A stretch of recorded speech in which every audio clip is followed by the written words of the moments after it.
What's up, YouTube family? How are you guys doing? I'm doing great. I hope you are okay as well. We thank God for this far. We thank God for another day, another dollar. In case you're new here, my name is Betty and I don't live in my car. I've been doing videos in my car, and maybe somebody who's new might be wondering, why is she always in the car? I do videos in the car because this is my office. I'm always here. So every time I find like few minutes, I prefer to do a video, talk to you guys, share something that is on my mind. I try to keep it real as much as possible without faking anything. I try to bring it to you as it comes. You know, whatever is my head, I like to share. Sometimes you know, to some people it might sound silly, to some people they might relate and understand where I'm coming from, but I like to keep it real and I like to share whatever is going on in Betty's life. So thank you so much for watching. For you new here, please subscribe. For new subscribers, asante. For returning subscribers, I love you guys. Thank you. Welcome home. You guys are amazing. You guys are awesome. Thank you for helping me grow. I appreciate you. So yesterday I wore the yellow hoodie, yellow and purple, and let me tell you, today I'm in the red and blue. These hoodies, I bought them off Amazon. This one has blue pants, and the yellow one I wore yesterday, it has yellow pants. Whoa, whoa, whoa, whoa. Every time I go somewhere wearing that yellow pants, what? Munasema Wakamba. I am telling you guys, I love yellow, but that yellow is so shouting every time. I remember one time I went to the store and this lady told me, she said, oh wow, what bright colors, you know? I mean, like bright. Every time I wear that yellow pant and that top, I look so bright. This one I prefer it because it's not too bright, because the pants are this blue. But yesterday's one, if you haven't watched that video, make sure you go and watch the video so that you can know what I'm talking about.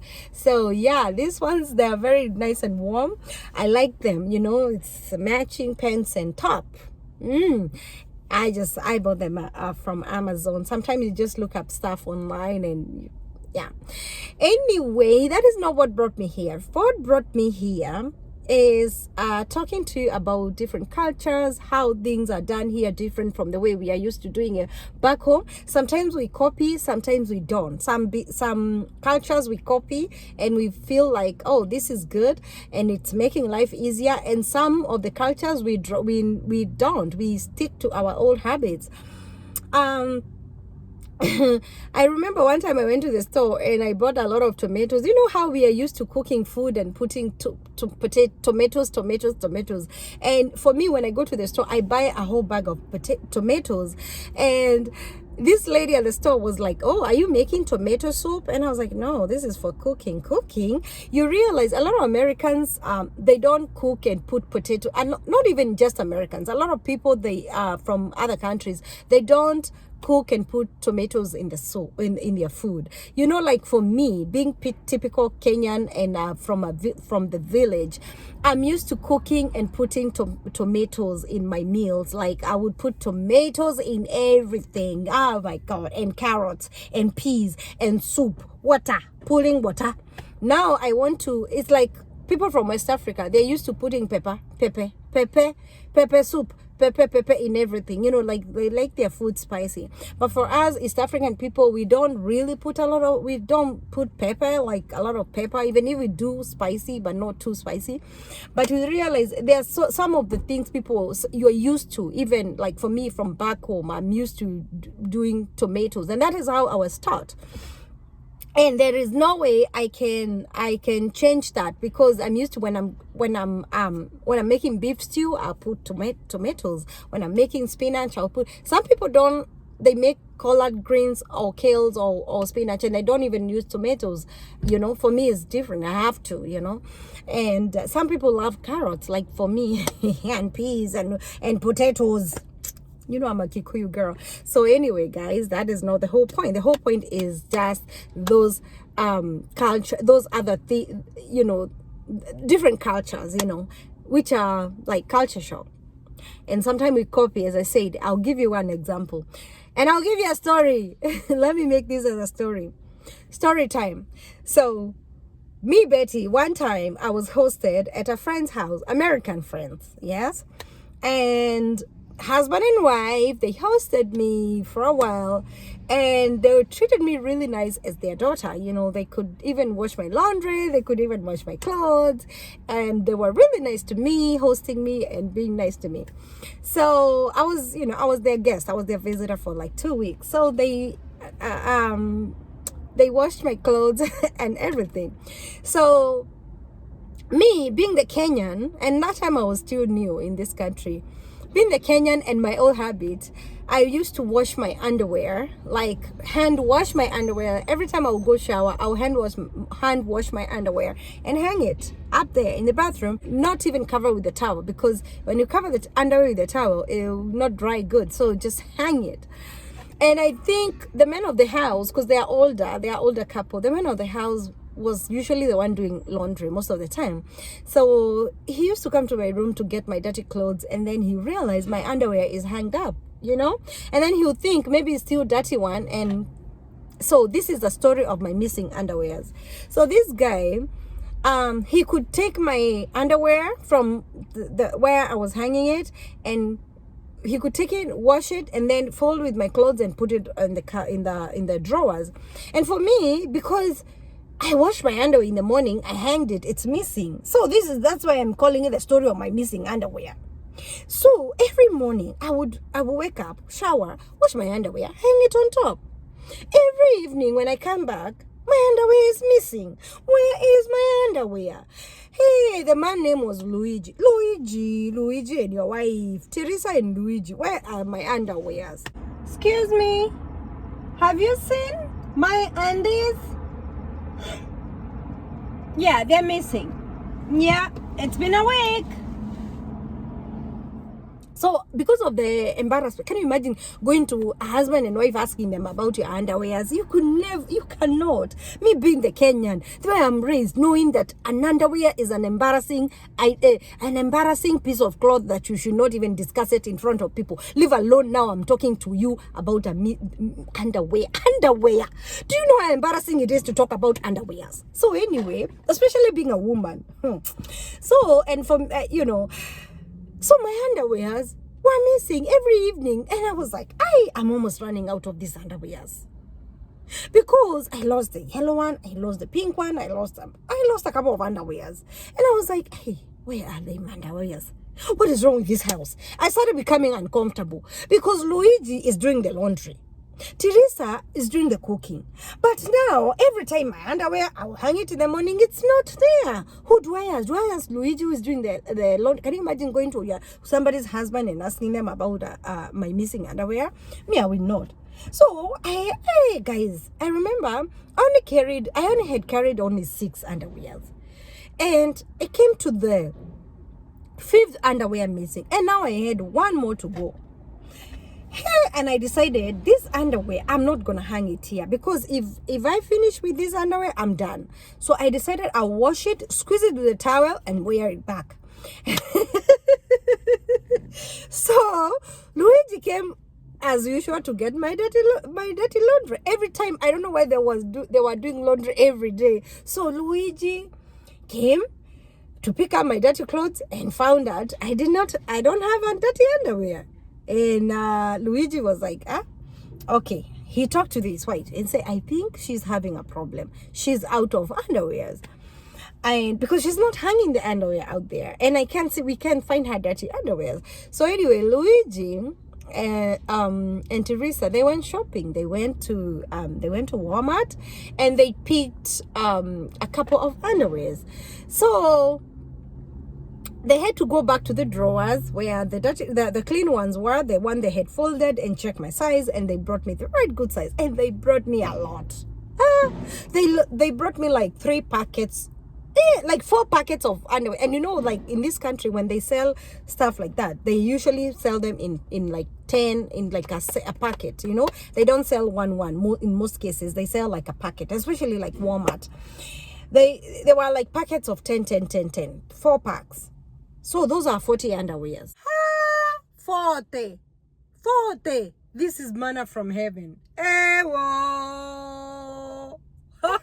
I came home on top of my bed, and they called me. Actually, Luigi is the one who called me and said, honey, we realized you could be running low. And I said, low of what? Low of your underwears. And I said, what is that why you bought me this? I said, where are my other ones? They have been missing. I said, no, they haven't gone missing. We were washing them for you and keeping them in the drawers. And I was like, what is this man talking about? So I checked the drawer, the bottom drawer, and all my underwear was there. I said, oh my goodness. I said, this is such an embarrassment to Luigi. Why are you doing this? Oh, no. Oh, yeah, I started hiding them. I said, no, don't be embarrassed. I said, no. Where were you washing them? Hand washing them? And he said, no. Every time we wash your clothes, we put them in the washing machine. And I said, okay. So anyway, I realized a lot of Americans, they don't wash underwears, hand wash them. They just wash them with their regular clothes. Like when you're taking off your clothes, you just remove it with your pants, throw it in a hamper. I don't know about you. Tell me in the comment section, now that you are not living in Kenya anymore, or if you're in Kenya and you use a washing machine, or another country, let me know. My videos are not just for Kenyans. If you're in Africa or in another part of the world and you use washing machine, do you throw them in the washer? Do you remove them with your dirty clothes and throw them in the dirty hamper, or do you just hand wash the regular way? How do you do it, guys? Oh, anyway, can you imagine a man, and Luigi is 70, so imagine Luigi, a 70-year-old washing my undies. Hey, guys, that was an embarrassment of a lifetime. And they were folded nicely. So that is the story of my lost underwear. Undergarment gone missing like that. But anyway, lost and found. Guys, let me tell you, and that is when I learned the hard way, not to be hand washing. Because the poor man thought maybe I'm running out, and then he thought 1 minute is that. Oh my God, that was crazy. Anyway, there's so many things. It's like feeding the baby. I remember one time we went on a vacation, and a friend of mine brought their baby, and they had a lot of those packed baby food, those processed baby food, and cold ones. And for me, I had it in my head that when you're feeding a baby, you have to cook for them and puree bananas and puree, like puree the baby food. Just puree and bring ready, healthy, regular food. But going on vacation, it could be, I didn't even realize it's such a challenge. So we went on vacation, and my little baby was so small. And this couple, they had their food, like their processed food. So every time we go somewhere, this lady would just pull like the packed baby food and feed the baby, and she was like, the baby is fine. And for me, nina bebana na thermos, I used to carry my thermos, I used to carry water to warm the food, I used to carry all this. And she said, why are you doing all this to yourself? Just feed the baby will be fine, the baby will grow. And I realized, why do we make our lives so hard and so complicated? Hello, after all this food. And this lady was talking to me, and she said, Betty, imagine the whole people buy this, people have been feeding their kids this food, and that doesn't mean that if your baby eat this food, we will die. Make your vacation easy. Don't worry about pureeing food and bringing thermoses and bringing hot water and bringing all this. So anyway, also I learned something too. Another culture that really shocked me when I came to this country is going to somebody's house. And actually, no, this one didn't shock me and shocked my mom. I remember one time we went to a friend's house, and my mom was like, we are not shopping for them. And I said, no, we are not shopping for them. And we only took like one item, just one item. And my mom was like, are we going empty-handed? And I said, Mom, we are just taking this. Actually, I remember we took I took because we were invited for dinner. I took I took a tray of fruits, a fruit tray, and also I took juice, juice and fruit tray. And also I bought a glass of wine because I knew the lady, she drinks wine. So I took a glass, I took a bottle of wine. So my mom was like, and my mom was like, are we only taking this? And because she expected me to shop, like proper shopping, go and buy tomatoes, potatoes, and all those things in a grocery and take. So you realize when you come to like here in the US, I learned people don't really shop like for you like that. And I don't want to kill the old habit of shopping, buying something when I come to your house. So for me, if I go to somebody's house, I always take something small, something little. And also it depends with how regular I'm visiting. If I visit you a lot, I'm not bringing anything, and I'm okay with that. But if I'm coming to your house for the first time and you invite me for dinner, I'll just bring you like some fruits, I'll bring you like a bottle of wine, I'll bring you some something, just something, but not a lot. And back home, you can give someone money or shop, like proper shopping, but not here. Those are something else that is something else that can really shock you when you come here and you visit someone and you're like, you're empty. So a lot of people, they visit people empty-handed, and whoever visited is very much okay with that. Like, that doesn't bother a lot of people. Like, if you come to my house and you don't bring anything, I'm not even gonna think about you did not bring anything. I'm not even gonna be worried about, hey, she came empty-handed. For me, I'll be happy you've come, because I'm not expecting you to bring anything or to do grocery shopping for me. You know what I mean? That is something else that looks weird, especially when you're new. You realize, hey, Kweli, this is not home. Tell me in the comment section that, like one thing, one culture, like American culture. Okay, another thing I just remembered. I heard an American saying, when you're getting married, like if I'm marrying an American, if I'm getting married to an American, I and my father will pay for the wedding. You see, that doesn't happen in Africa. Like in Africa, like in my country, it's the other way around. The man pays for the wedding and everything. It's like, they're not paying, they don't know about dowry, but the woman's side pays for the wedding, and the woman dad pays for the whole wedding, and the woman takes care of the wedding pretty much. That is not if you're an American, you're watching this video, remember, when you come to Africa, you as a man is the one to take care of everything, including the food that will be eaten during dowry ceremony, and also everything at the wedding. Okay, the wedding you can help each other, but with the dowry and everything, yeah. So because you're the one who is those are some of the things you come to these countries and you're like, hey, okay.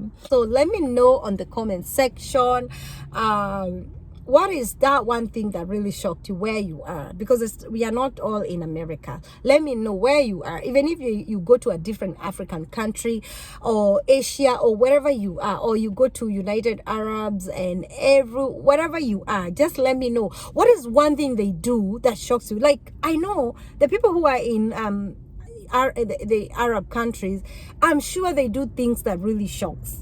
Like you are shocked, the culture shocks. And like, is it in Qatar? Every time I look at those Qatar people videos, I see them like, people put food on the ground. When I kwa mkeka, it's like people from Mombasa in my country, they put food on the floor. Is it a Muslim thing, or is it a Muslim thing, putting food on the floor and just eating from the floor, from the ground, and just sharing? That is a different culture, because for us, we know putting food on the table and just eat. So I don't know whether it happens in Qatar only or in Mombasa only. Is it an Arabic thing or a Muslim thing? I don't know. Just let me know. Let me know on the comments what really shocked you, how things are done different. Because if you tell an African man to do laundry and do wash underwears for the women in the house, they will be like, no.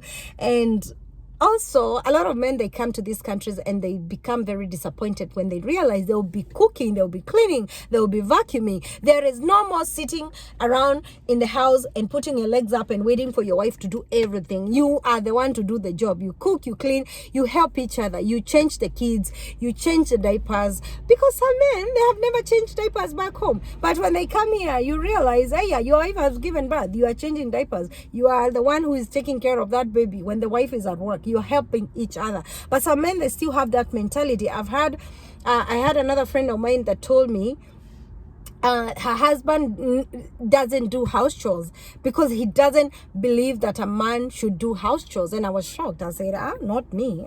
My husband, he better come to me knowing that he'll be helping with some house chores, you know. And yeah, let me know, guys. Let me know. Let me know in the comment section what you think about some of those cultures, and please add, let's make this fun. Happy holidays. I love you. Don't forget to subscribe. I love you, my people. Take care. God bless you.